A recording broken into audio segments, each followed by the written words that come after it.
very straightforwardly, and then have a lot of time for discussion.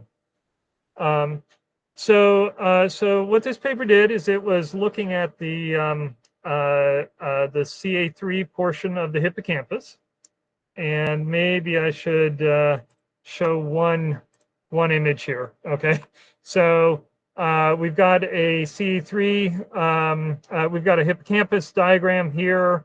CA3 is one particular region of that. If you look at classical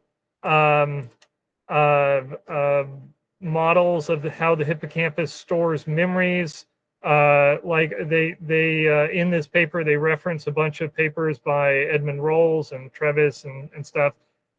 This is one of the ones I picked out here. CA3 is unique in that it has a ton of recurrent connections.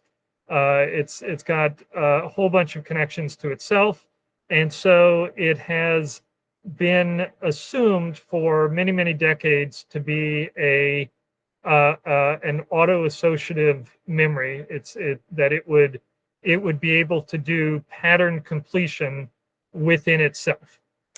And in order for it to do that, it would have to have a lot of cells, excitatory cells, that make a lot of connections within the same layer. And people had thought that they had seen that, and they had developed models around that. But then other evidence has been coming in. And one of the papers that our paper today, this Sammons et al. Paper is referencing a lot, is this Guzman et al. Paper. It's reference 24 here. Let's see what year was that?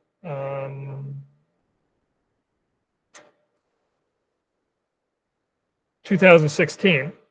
And what they found, surprisingly, they did a bunch of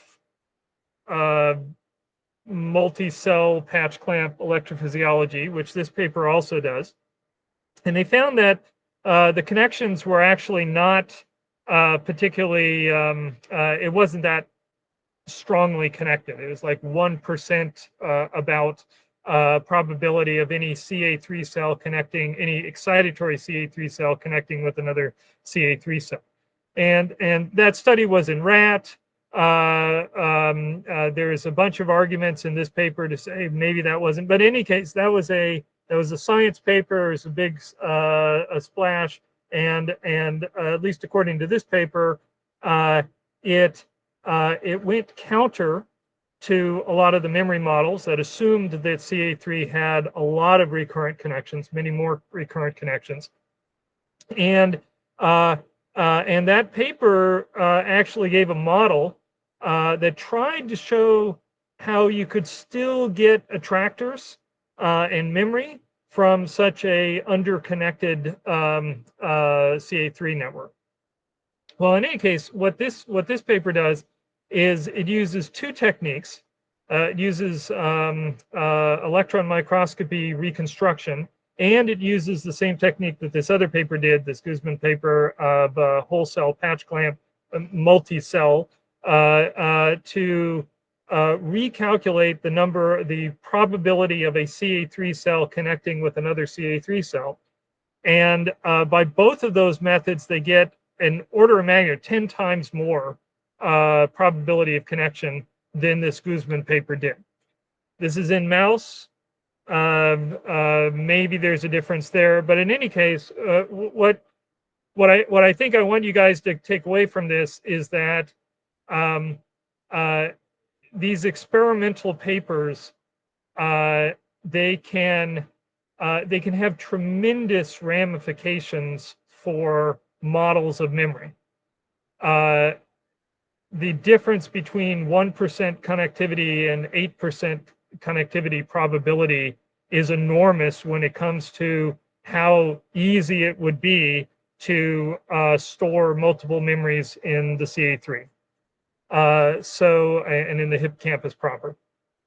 So that's the key result of this paper. The key result of this paper is that there is about somewhere between 8 and 10% probability of one CA3 cell in mouse hippocampus forming an excitatory connection with another CA3 excitatory pyramidal cell. What I'm going to do is I'm going to go through the electron microscopy results. I'm going to go through the electrophysiology results that support this. And then they do a relatively simple modeling study to kind of put these results in context of how easy it would be to store thousands of memories in a hippocampus. Any questions so far? Anybody out there? Yeah, what about this idea of the hippocampus as an index to cortex? Do you need some way of estimating that as well? And it was a difference in the Guzman versus the Sammons paper? The Sammons paper only about CA3. Mm-hmm. It is assuming that there is even in their modeling work, they are assuming that there is a subset of cells within a memory that are going to be activated. They don't say where those activations are going to come from. They just activate them with a certain amount of current. So there are inputs from cortex. Like if you were to look at this diagram here, CA3 is going to get stuff from dentate gyrus. It's going to get stuff from entorhinal cortex. Those would presumably activate a attractor memory within CA3, but they don't talk about that. I don't know if the Guzman paper does, but I don't believe the Guzman paper does either. Thanks. Okay, so what they did, so going to the electron microscopy, I should have had the electron microscopy up. Actually, let me go ahead and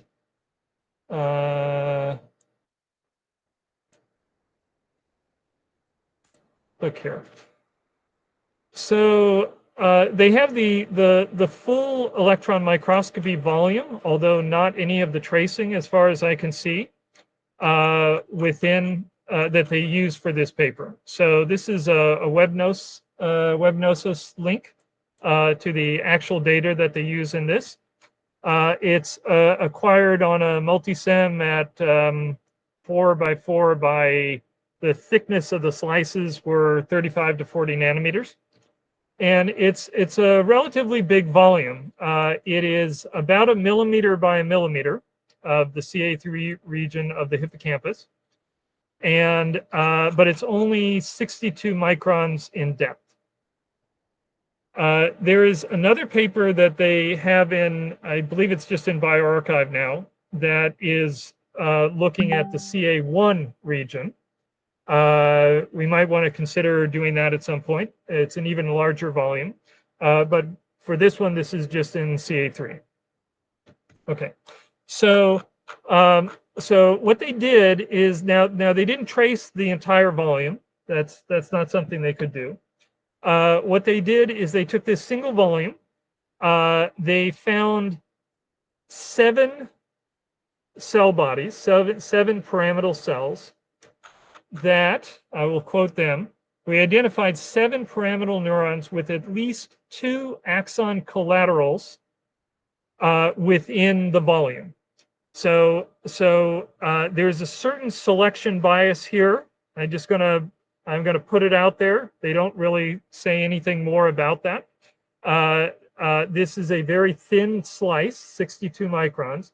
So they basically had to say, hey, we're not going to just take random cells. We're going to take 7 cells that are at least have an axon collateral that happens to be within the volume. Okay, 2 axon collaterals within the volume. Then they identify all of the outgoing synapses on those on those 7 axons. There were 1,062 of those. They followed the postsynaptic dendrites of each of those synapses out to either a cell body, 304 cell bodies, or until it hit the border of the data set. Okay, and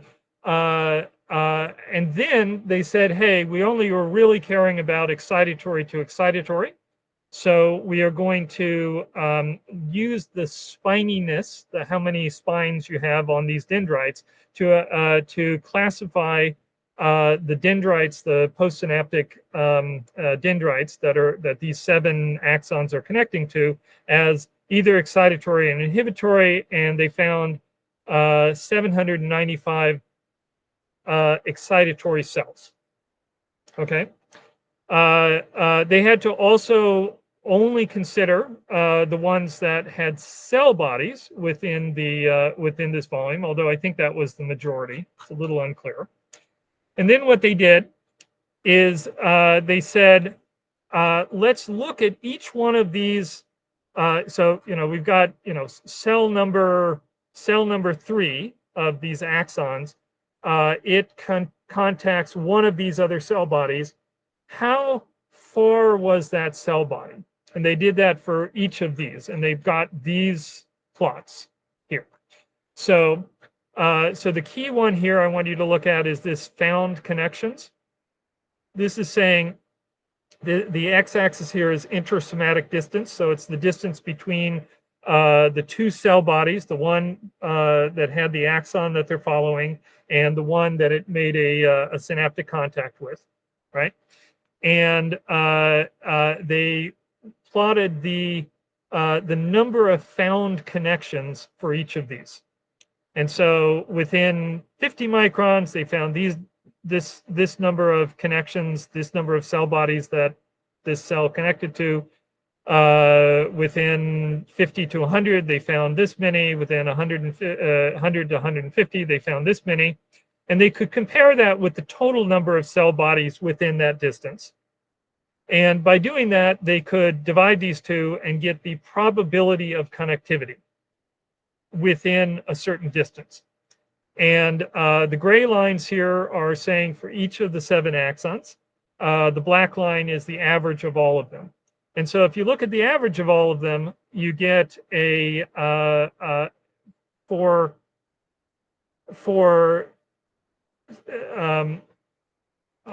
read it the way that they say it here.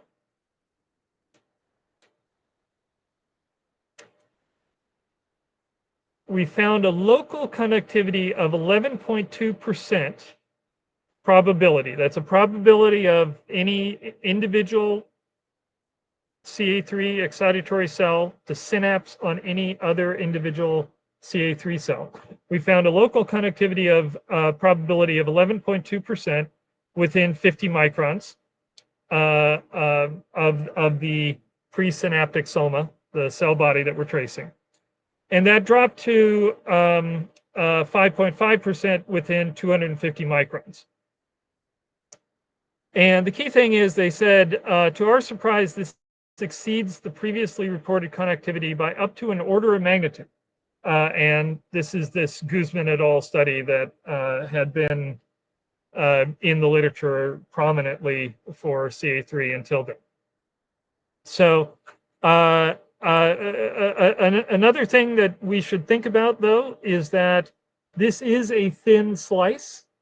And so these numbers should go up, if anything, because there's got to be some, as we go farther and farther away, we're going to get less and less connectivity simply because these axons go outside the volume that has been reconstructed. Ken, can I ask a quick question? Yes, please, please. Yeah, I was wondering because I noticed that it was a pretty thin slice, and I was wondering if you have the information there on how it was oriented in CA3. I'm going to let you follow up on that question because I think you Okay. probably have a better idea of what orientation means in CA3 than I do. So right back at you, Randall. Thanks. Did you recognize that they oriented it? No, They say that's why I was asking. I didn't. But I have to be honest. I only read it very quickly, so I might have missed this somewhere. Yeah. Just 400. No. Hold on. Electron microscopy.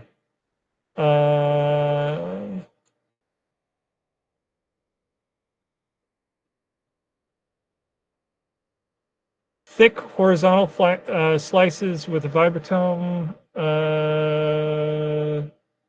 Does it say what the orientation was? Horizontal. Horizontal. Okay. Horizontal slices. It would have been nice if they had just a low res image. Like a map. Yeah, I agree. Yeah.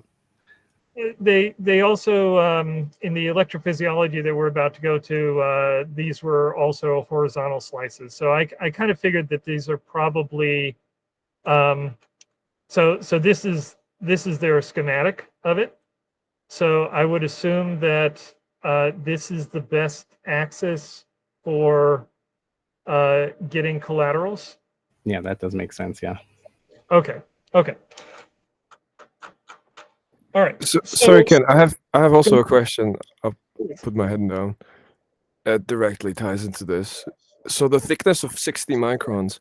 Did the authors, do you think, did this because there is an assumption that the neuroanatomy of these CA3 circuits is kind of restricted to some small layer?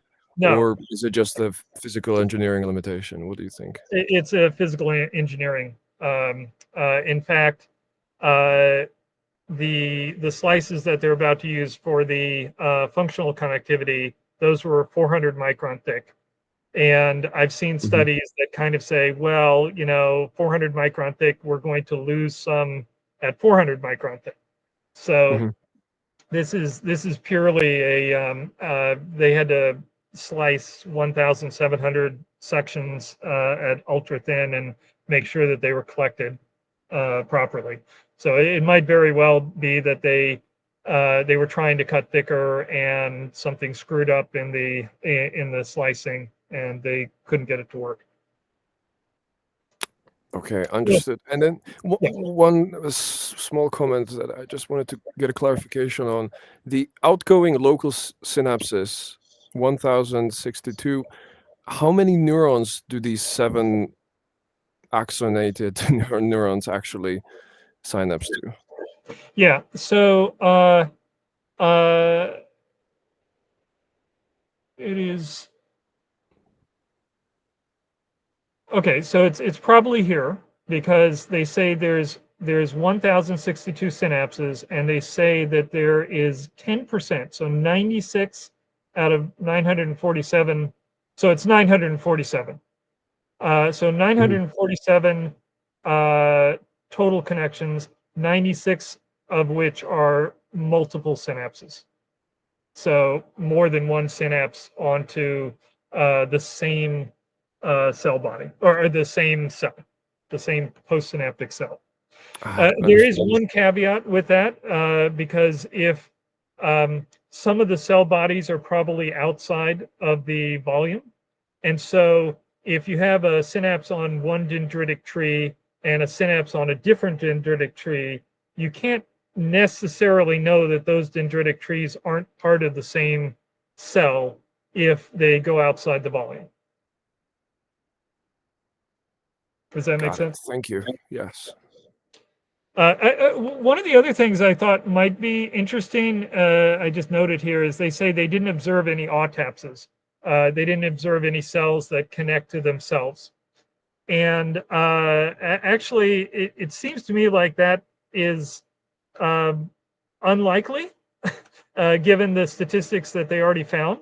It's like 11.2%. If you've picked 7 cells at random, they should probably at least one should be connecting with itself. Maybe not. It's not that big of a thing. Does anybody know if autopsies are a thing in CA3, or if they're avoided?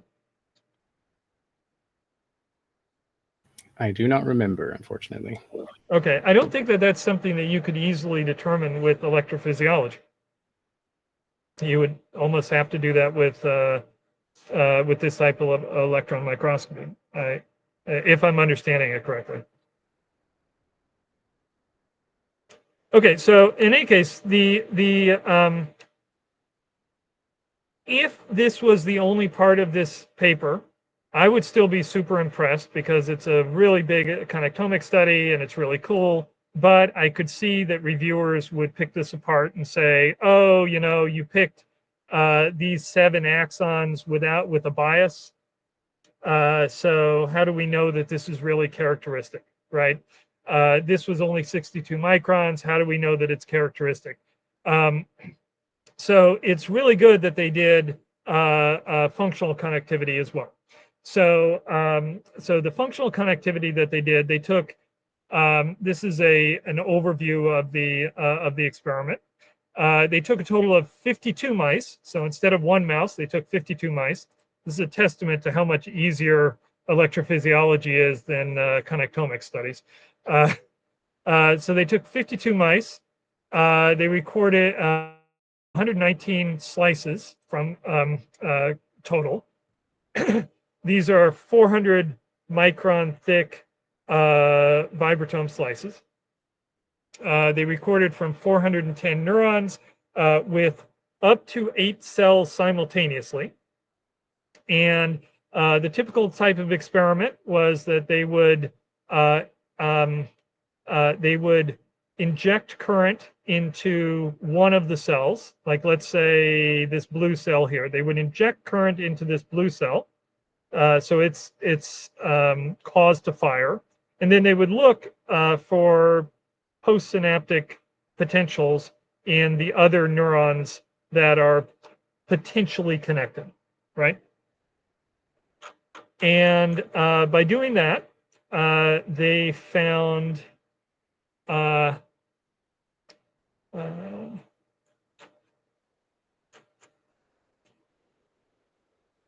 these things. They identified 103 connections out of a possible 1,172 connections tested. Does that make sense? That's like, you know, they're testing 8 at a time or up to 8 at a time, and they're essentially testing all possible. You know, they're firing each of those cells and listening to the other cells, and they found 103 connections out of a possible 1,172. So that is 8.8% probability of any CA3 cell connecting to any other CA3 cell. They also measured some other stuff here. Let me go directly to this plot here. So this is in their supplementary. They were also able to test, because they backfilled these with biocytin, I believe, and they could know where the cells were, and they could measure the distance between the cell bodies. And so they looked for whether there was a higher probability of connections of cells that were close to each other versus far away from each other. In this case, they didn't find any. So if you look at the found connections, they got a certain amount in the 0 to 50 micron distance range, but there was a higher number of connections tested within that. And so when they go ahead and divide these through, they get essentially a flat curve, a little bit higher probability, but not significantly higher probability of 2 cells close to each other being more likely to be connected than far away. Okay. That's a little bit at odds with the EM, but not really. And the amount of connectivity is about the same. And in this case, it's an average of 8.8%. Let's see, some things I wanted to say about this.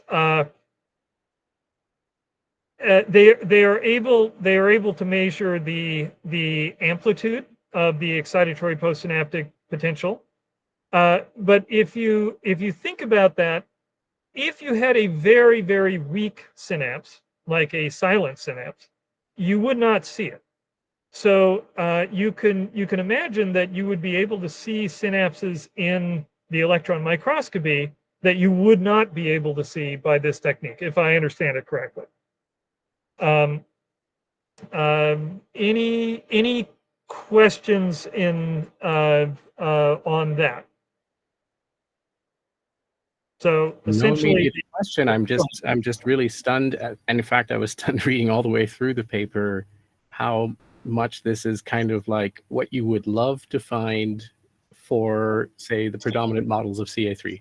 It's like, okay.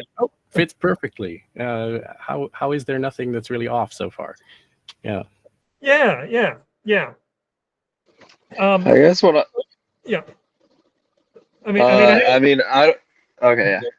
Go ahead.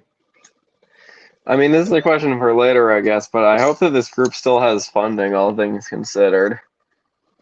Yeah, I mean they're going into CA1 right now, like I said, in a bioarchive paper. So they're plowing ahead, and there's other groups. I've heard that the group at Princeton, Sebastian Sung, is got a CA3 connectomics project that's ongoing.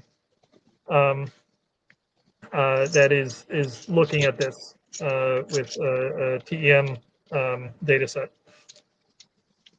Okay, so the other thing that they were looking at, now remember I wanted to ask Randall or anybody else that might know. So they really do reference this Guzman et al. Paper as kind of,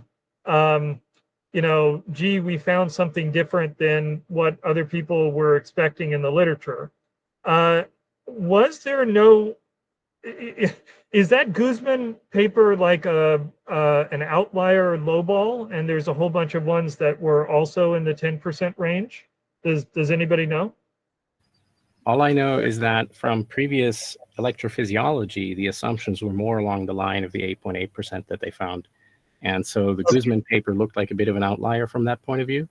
And I was not under the impression that anyone really jumped on it and went, oh, the Guzman paper shows us everything is different. Okay. This is kind of back to the default. Okay, it's good to know, because I'm always, no matter how good the result is, I'm always kind of like, should we believe this? So the other thing that the Guzman et al. Paper had found was motifs, high order motifs, and they put a bunch of stuff because they didn't find the high connection probability. They had developed a bunch of modeling based upon the high order motifs that they had found. This paper looked for those high order motifs, and my recollection is they basically did not find any significantly any significant high order motifs. And I think that that's also like a regular. Isn't the idea that CA3 is supposed to be kind of simple? It's a fully connected. Right. Yeah. It's simple. Yep. Yep. It's totally in line with every standard model, basically. Yep. Great. Okay. So so that's the full experimental side of the paper. Then they do some computational modeling.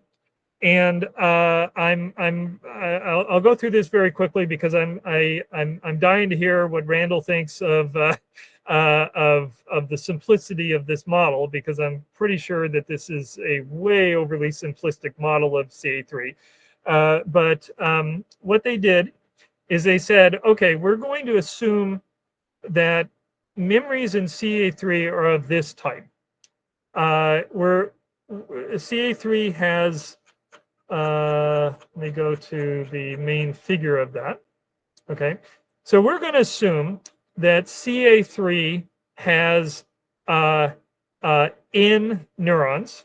Okay, N is in Nancy, right? This big N here. we're going to assume that the memories are composed of random subsets of M neurons. So N might be 1,000,000 and M might be 1,000, right?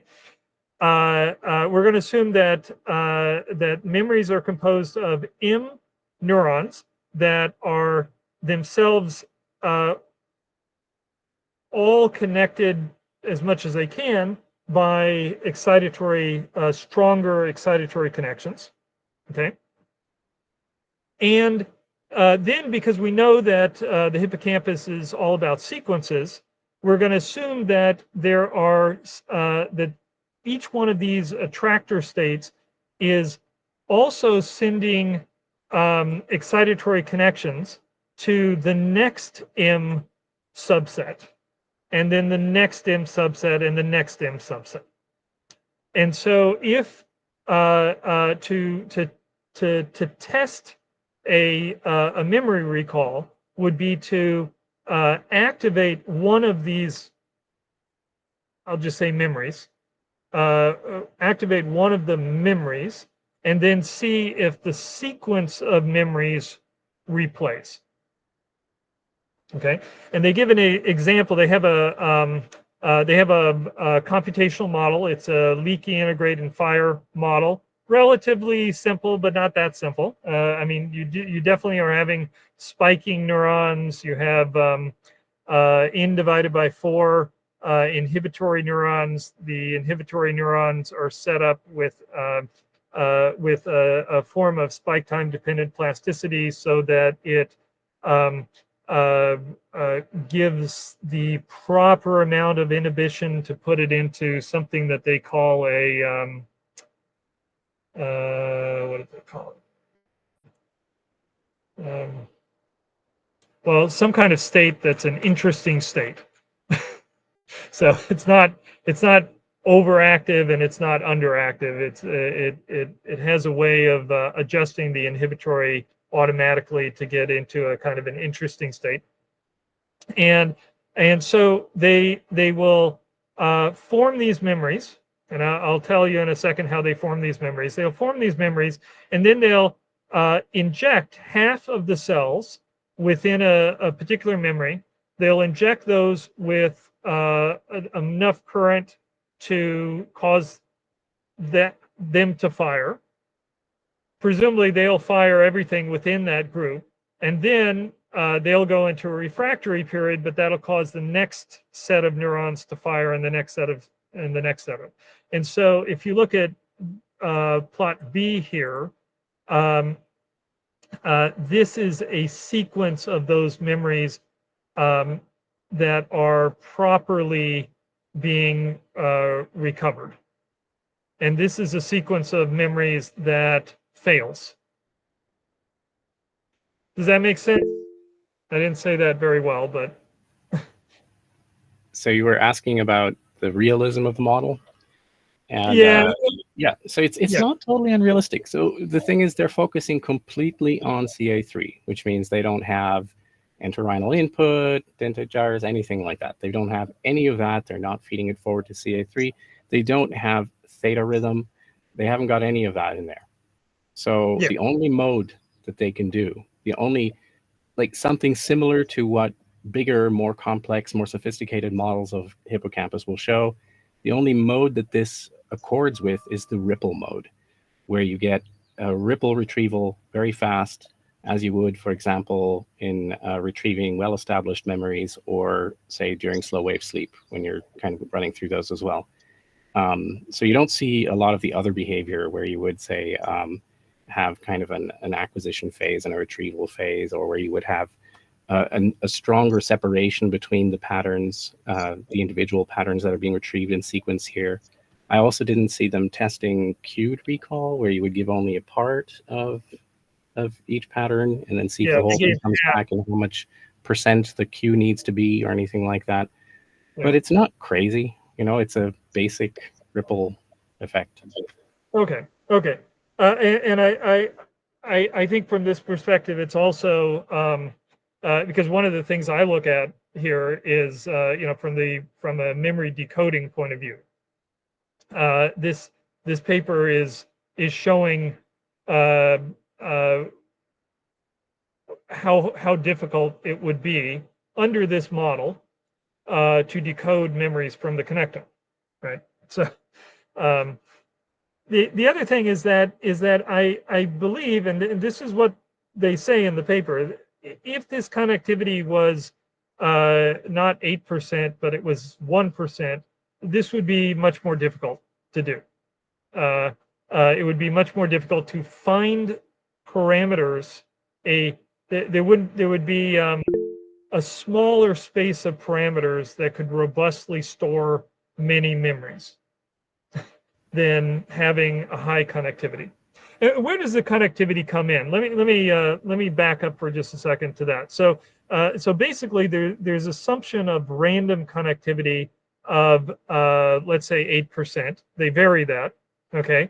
But there's a random connectivity that they assume, and they assume that that's in a log normal distribution, like people usually see for synaptic weights, and they make the assumption that the strengthened synaptic weights will be chosen from essentially this 8% connectivity, and will strengthen up to the very top of the log normal distribution. So that's how they form these memories. They basically, which is also not necessarily the case if you think about it, right? Because you could imagine that there's 8% connectivity, but that 8% connectivity could be much higher within a memory, and they're not saying that. They're saying that they're making the assumption that you still have 8% connectivity even within one of these clusters, but it's just strengthened. I think that is a reasonable assumption, I don't think it's that crazy, because if you're trying to capture something that's coming through and you've never seen it before, exactly. You need to make use of existing connections. You basically have to have coincidentally co-activating cells, and then you apply some short-term potentiation and long-term potentiation to that. But you're not going to necessarily, build a whole bunch of new synapses in that moment. So it just has to be an existing set that you pick kind of at random, and that's where the 8.8% is really useful. Exactly, and I think that that's an argument that couldn't be made in, let's say, a sensory area that might have developed over the full early adulthood of the mouse or something. But in a hippocampus, it's supposed to be able to learn arbitrary patterns. So what they do is they have this spiking model, and they run it with a bunch of parameters. So if you look at C here, on the x-axis, they have different connectivity assumptions. So they go from 4% connectivity all the way up to 14% connectivity. And they have pattern size. This is assuming a network of 50,000 cells. I think the actual is 1 million for the hippocampus. They said somewhere else in the paper. But in any case, there's for different ranges of pattern sizes, they test whether they test the 6% successful replays, and anywhere in the yellow, it's unsuccessful. So basically, this percentage of connectivity and this pattern size does not allow robust retrieval of memory. But anything above this dashed line, anything in the blue here, is giving essentially 100%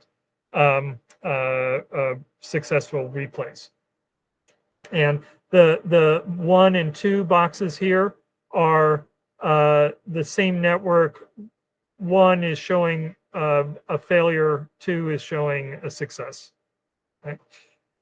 So essentially, you can imagine if this connectivity was much farther down, there would be you would have to have much bigger patterns, and bigger patterns would be would mean that you could store fewer memories without overlaps, and it would just be less robust. So it's an important. They do some other things here that look at given a particular 8% connectivity assumption, what weight what weight of synapses works. So this is a sequence weight in picosiemens. So it's the connectivity from one of these memories to another, the average synaptic weight. So if it's not very strong, then it's not going to work. If it's very strong, it's going to work. If it's too strong, it doesn't work again. What they're essentially saying is, here's, under this assumption, there's a wide parameter space that that allows robust memory formation. So in summary, this is what it is. So they found connectivity of 8%. That's good. I think what we should also take from this is, if there was a connectomic study of the hippocampus, let's say with calcium imaging, where you wanted to prove that you had the ability from the connectome alone to find, to decode memories. This type of study would say how big of a volume, how many cells, how many synapses would have to be accurately traced in order to recover those memories under this type of a model. And that's why I chose this paper, because it ties directly into the memory decoding challenge. So that's all I got. The floor is open for discussion.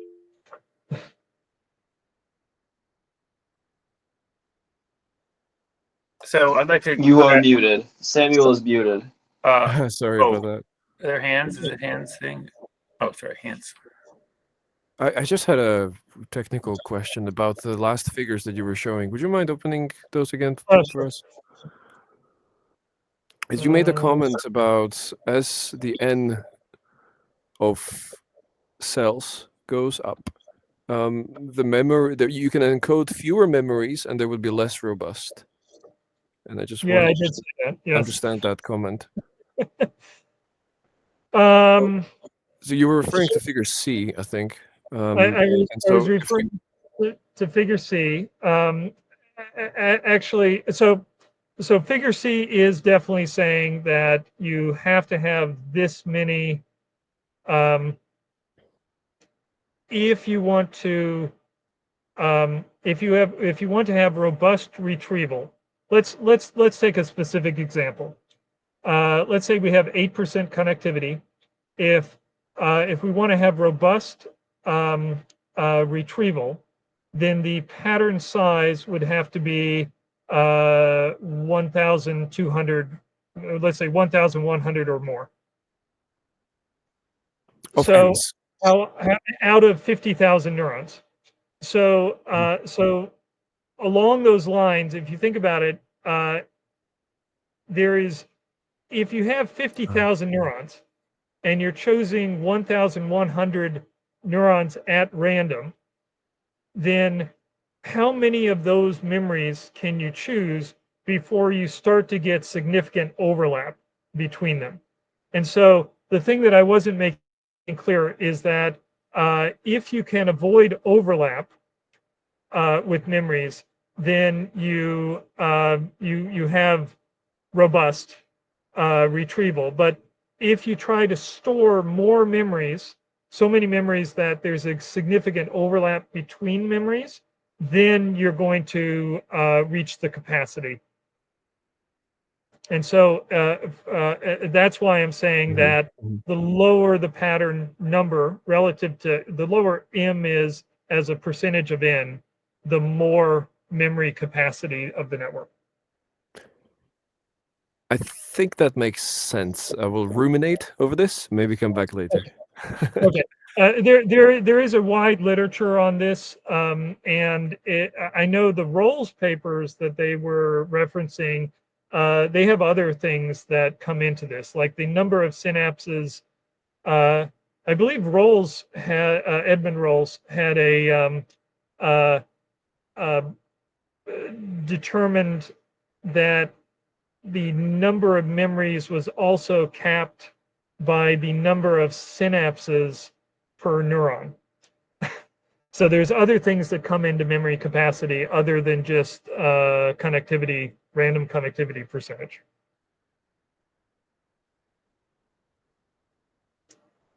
Let's see, do they make a grand statement at the end here about that?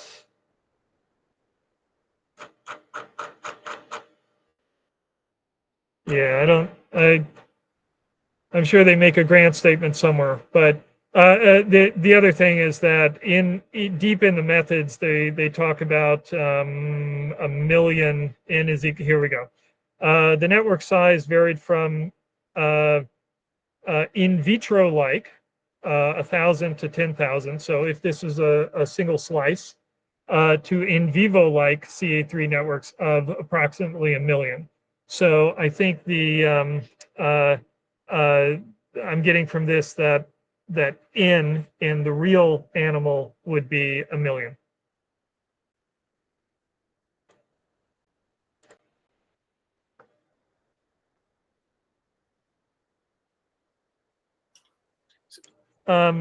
Randall? I think John was first, actually. John? Yeah, so I guess I'd love to know what is happening.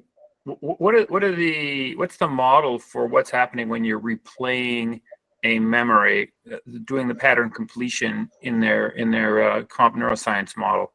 Is that basically recalling a recent episodic memory that has been experienced? You're recalling it from a partial cue. What is actually happening in what they call replay? Because I would like to do is I'd like to relate that, if possible, to this idea that information is somehow consolidated into cortex, right? I don't understand that part, and if they have any model for how their replay relates to that, because obviously you can't keep those memories there for long. So what is that thing that's happening in a replay? Yeah, I'm gonna let Randall tackle that because he's the expert on hippocampus here. So go for it, Randall. I'm not 100% sure if I understood the question right, but there are two main aspects to replay in CA3. One is that you have to reactivate an individual pattern. So there need to be enough connections between the cells within a pattern so that if you only end up activating, say, 40%, 50% of that pattern, that very rapidly that whole pattern gets reactivated. And then the next stage is that you want to be able to activate next patterns in the sequence because it's episodic memory, so it's sequence memory. So then you have to, that pattern needs to cue enough of the neurons in the next pattern so that you can then complete that entire pattern and then move on and on and on until you've gone through the entire sequence. But of course, that's just CA3. And in reality, you have other areas feeding into it. So some of that reactivation of a whole pattern within itself can already be happening, for instance, in entorhinal cortex layer 2 before you even enter CA3. So it's not entirely clear to me how much of this has to happen just in CA3 itself. CA3 is normally associated mainly with that sequential aspect, so going from one pattern to the next. I see, the full replay of an episodic sequence. Yeah. Can I have a follow up on that before I get your question, Randall? Sure. And I think John might have been also asking this. So in some of the other systems that we've been talking about, like the lateral amygdala, there is a random subset of cells that are interconnected that are going to form the engram. And then there is an association that is made because of contextual fear or something. And so is it proper to think of this in the same way, that there is a random, not just a random engram, but there is a random engram sequence that is in the hippocampus but not associated yet. Yeah, this And- was actually what my question was going to be about. Oh, okay, Because, well, so gonna say okay, yes. yeah. So, and the answer is a little bit. The answer to your question is kind of twofold. So the answer is yes, believed to be some random set of neurons that form an engram of sorts. But it is also known that different parts of CA3 seem to be involved with different types of memories. So there are some that are more associated with, say, visual input, and others are more associated with, and it's not even clear, it's not as clear as that. So when you look at the work that Dong Song did, for example, in human hippocampus, testing which parts of hippocampus were activating for different types of memories that the patients were dealing with, it was something completely different. It was like memories related to people or visual cues versus objects. So different parts of that CA3 region. If you just follow it along, it's sort of its architecture. If you go along the anatomical sort of length of the hippocampus of CA3, you find that different areas are involved with slightly different memories. There seems to be some subdivision there, but then within those, it seems to be pretty much random. And my question was really associated with that, which is if you're thinking of a memory decoding challenge, looking at CA3, you'd have to have some kind of a protocol to establish if I'm looking in CA3 and I'm seeing this set of cells activate, that is associated with memory A, and then this other one's with memory B, and I can either distinguish them or identify them or something like that to suit the non-trivial memory identification or extraction criteria for the challenge, right? How would you go about that? Well, this is a question for the group here, because one of the things that we're trying to get out of these journal clubs is a better definition of what would constitute winning a memory decoding challenge. So let me take the devil's advocate, which I don't think people will agree with, but I'm going to take it anyway here.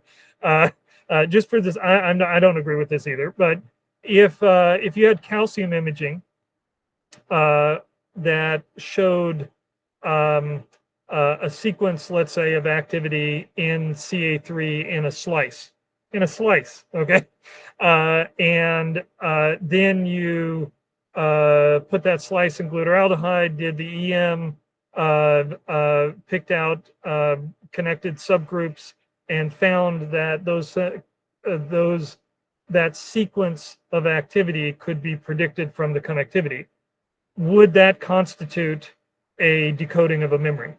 In That's that case, what I'm wondering, right? Because then, Okay. if you were to say you have to be able to extract or identify a non-trivial memory, then all you would have to do is find two or more ripples, in a sense. And you wouldn't have to know what they mean. They don't need to be associated with anything. You could do them in vitro like that and just find 2, 3, 4 different ripples that get reactivated. But wouldn't you have to also connect it to some way the animal was trained, like in that lick right, lick left paper that you mentioned, Ken? Wouldn't you have to associate it with some external training that encoded a specific memory amongst the many possible ones? Maybe. Let me take the devil's advocate. This is not my opinion, okay? If the goal is to address the fundamental concern that the connectivity or anything else that we can prove is preserved is getting the information that would be necessary to pull out memories and learn behavior, right? Then even if it's a subset that isn't connected, the implication is that if we did this and this other region and this other region at the same time, then we could have connected it to behavior, but we only did this. But we can extrapolate that from this experiment, that we could have gotten it. And really it's saying, you know, are the memory models that we're basing our assumption on that connectivity is encoding memories, are those, if we test those directly enough, isn't that in the spirit of the decoding a memory challenge? So is an alternative statement of the memory decoding challenge, is it then that you demonstrate that connectivity is related to memory function? Yes, and I mean, so again, I'm taking the devil's advocate here, right? So, or I'm just, you know, there should be a robust debate that is happening within this community about what is really necessary, right? There should be a not just a I'm skeptical that the information is being preserved. There should be a I'm skeptical that the information is being preserved. Here is what I would like to see to convince me that the information is being preserved. And what I'm saying is that that's different from saying I want something that's sexy, that's kind of a memory that everybody, every lay person can kind of look at and say, yeah, that's a memory. Or a lay person could say, I don't know what CA3 is. I don't know what calcium imaging is. I don't know what these synapse things are. You know, if you're talking about a memory, I want to, you know, it's me blowing out a candle on my 5th birthday, you know, show that that's extracted. That ain't going to happen. So, so Ken, the part that I like about it, obviously, is that, you know, it's a way of connecting, so the connectivity aspect, and then it's a way of connecting that directly with function and saying, in order to be able to have memory and identify memory, you can do that without, say, the quantum mechanical radio frequency communication between distant neurons or whatever. Yeah. So it looks at that. But when you're saying this means that the memory has been preserved, all you can say is we can show that some memory preservation is shown, that we have some evidence that there are patterns of memory that we can retrieve just by looking at connectivity, but you can't automatically say, and we haven't lost anything else. There are no aspects of memory or of those engrams that were not preserved in the connectivity. Which I'm not saying there is, but someone might critique it that way, right? They might say, okay, that's not everything. You're just showing one version, one type of memory. Yeah, Ariel. It would kind of hinge a bit on what we mean by decode, in the sense that if you're able to show that, like, you know, you have this slice, you found 1,000 different little modules, you show that you saw in this particular slice, you had your calcium imaging sequence, and then you saw the structural connectivity which lined up with that in the slice. You'd have found like the bits of data maybe that correspond to something interesting, in the same way that if you had a hard drive and you identified like the words and you could show that the sequence was regular, that like that was probably corresponding to data. But have you decoded it if you haven't pulled, like, if you can't interpret it basically? And if it's just a slice with like a sequence, but you don't know what that sequence means, it seems like maybe you haven't actually decoded anything out of it, as opposed to like behavior, which is what we're using to ground our interpretation when we talk about memory decoding generally, of like, oh, that corresponded to a maze, a song, a tone association, something. Yeah. I mean, I feel you're absolutely right, but I am willing to take the devil's advocate position at any time on this, because at the end of the day, I feel like there's the fundamental thing is that we have theories of memory, and we're not sure if those theories are correct. And so if I see something that nails it, just absolutely nails it, and it's like, oh my God, our theory of memory is really, really correct, but somehow it can't be connected all the way out. It's like, oh, this experiment A and experiment B together say everything that needs to be said. But somebody didn't do experiment A and experiment B inside the same animal. And so we have to wait for that. That seems more stubborn-minded of a criteria. but it's an ongoing debate on this. Any other questions? I know we're at the John. Yeah, this is a bit, I don't know, orthogonal, but I'm not a neuroscientist here, so I'm going to ask those questions. So I know that Henry Molaison didn't have any CA3 when they did the autopsy later. So that got rid of one of the three theories for kind of what the hippocampus is doing, right? So now it's this so-called systems consolidation and multiple trace theory are kind of the two competing models for what CA3 is doing, if I got that right. And so my question is, what is this paper saying about I mean, how this relates to long-term memory? What's the hippocampus doing? Is it HM didn't have CA3, and that means that HM would not be able to make any new memories. Yeah. Because the first step in the consolidation process was cut off. Yep. And I think nobody's saying that. Well, maybe there are some people that are saying that there's long-term storage in the hippocampus, but I think to me we're not really talking about long-term storage. But I think I see what you're saying. I mean, it's like is well, there's a secondary model called multiple trace theory, which says the hippocampus could still be involved in like traces to the long-term memories that have been coded in cortex, because Molaison had like not very vivid memories of the long term, and so maybe his traces were being like wiped out. My question though is that, like,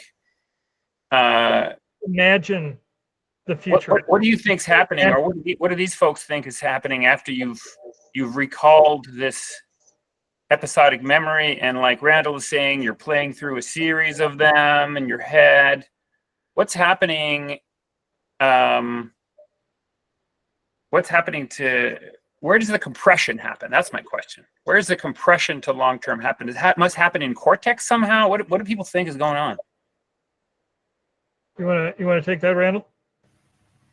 I can take it.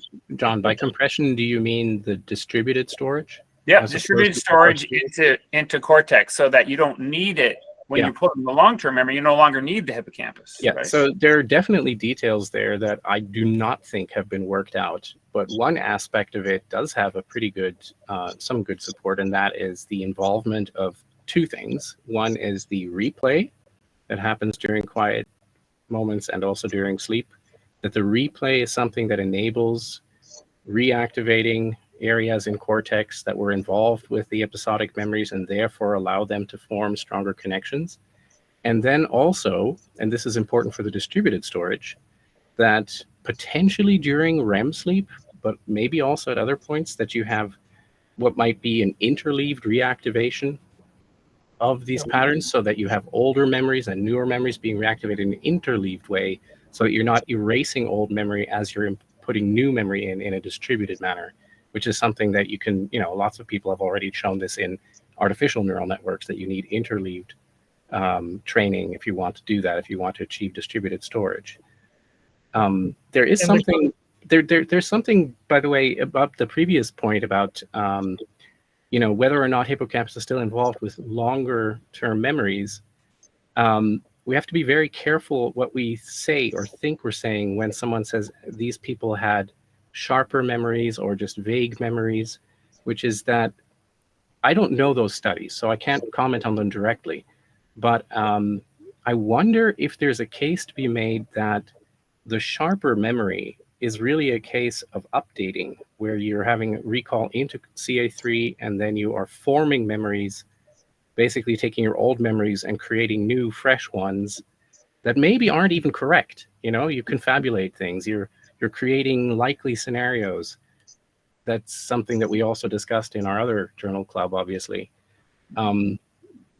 Something that probably studies have to be very careful about, but maybe they were. I wonder if, there are some really careful studies of, say, maybe in animals, of how well they remember behavior precisely, if it's a long-term storage, if it's something that's, weeks later, months later, or not. I don't know.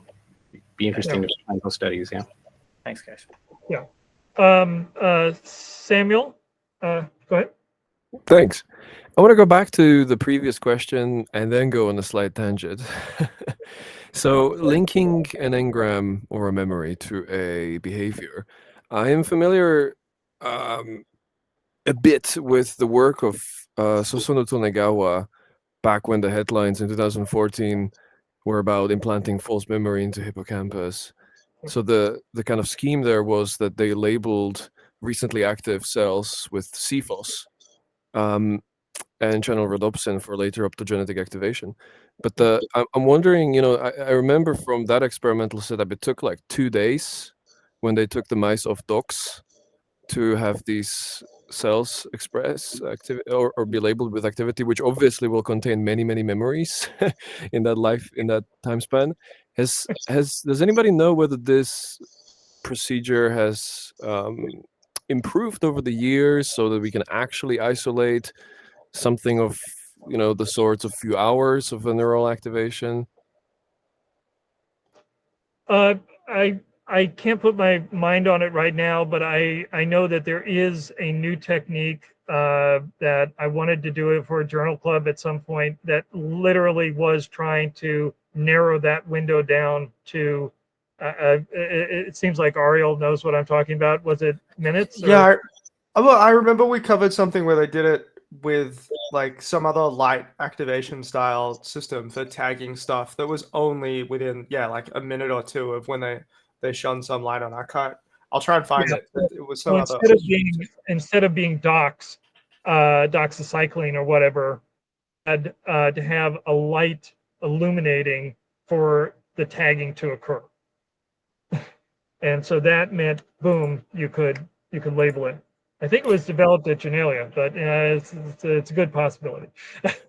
So then my real question is, how does this contribute to an isolation of a behavior, provided that we can create a task for the mice or for any organism to do some memory recall? Is this a good strategy to try to get a discrete memory bounded in some way? I haven't been able to think of a way of doing that. That's why I've been kind of more along the lines of auditory fear conditioning and stuff like that. So Ariel just said it's SC Flare 2. I don't have any thoughts on. I mean, it's a little weird. It's a great question because it's kind of like CA3 or hippocampus in general is a wonderful place to do these memory studies. And yet it's so high level that it's an association area, and so by its very nature, it's hard to trace back to sensory or to trace forward to motor in an easy way. So it may not. What about quantitatively? Wouldn't it be a way to do something like you train 2 mice, one sensory deprived and one isn't? Could you say that you've got more sequential information stored, and then you could look at them after? They've done that though. I mean, if you're looking for like, is there more synapses or something like that? They've done those studies for a long time. So this comes back to the we want to decode a non-trivial memory, something that is non-trivial in the sense that it really pushes the boundaries of our theories and doesn't just doesn't give us a result that could potentially fit with a lot of different theories. Any other questions? I know we're way over time, so I'm always any other brief questions? All right. What's the next one up? Anybody want to say what the next one up is going to be? I think I'm next, but I forgot momentarily what the paper was. Sorry about that. Don't have it handy right now. But anyway, this was great. Thank you for doing a paper that just solidifies the standard model. It's always good to do that from time to time. Yeah. Awesome. Okay. Thanks. Yep. The next one's neocortical synaptic engrams for remote thank God. contextual memories. Yes. So it's a neocortex one. Yeah. All right. Devin, quick question. Because so many people are here right now. I know this is kind of off topic, but how is everybody handling and like dealing with the federal funding cuts? Like, how much of your research is jeopardized here versus how much gets to continue? Well, I can tell you one thing: the major hippocampal project of 10 cubic millimeters that was being funded at Harvard. So a connectome of 10 cubic millimeters of hippocampal and adjacent, that got cut. The funding is gone. So, multiply that by 100, and that's probably the impacts. Thanks, Is there? Ken. What are anyone who is done can leave. But because this is unrelated to the main topic, but I'm just wondering.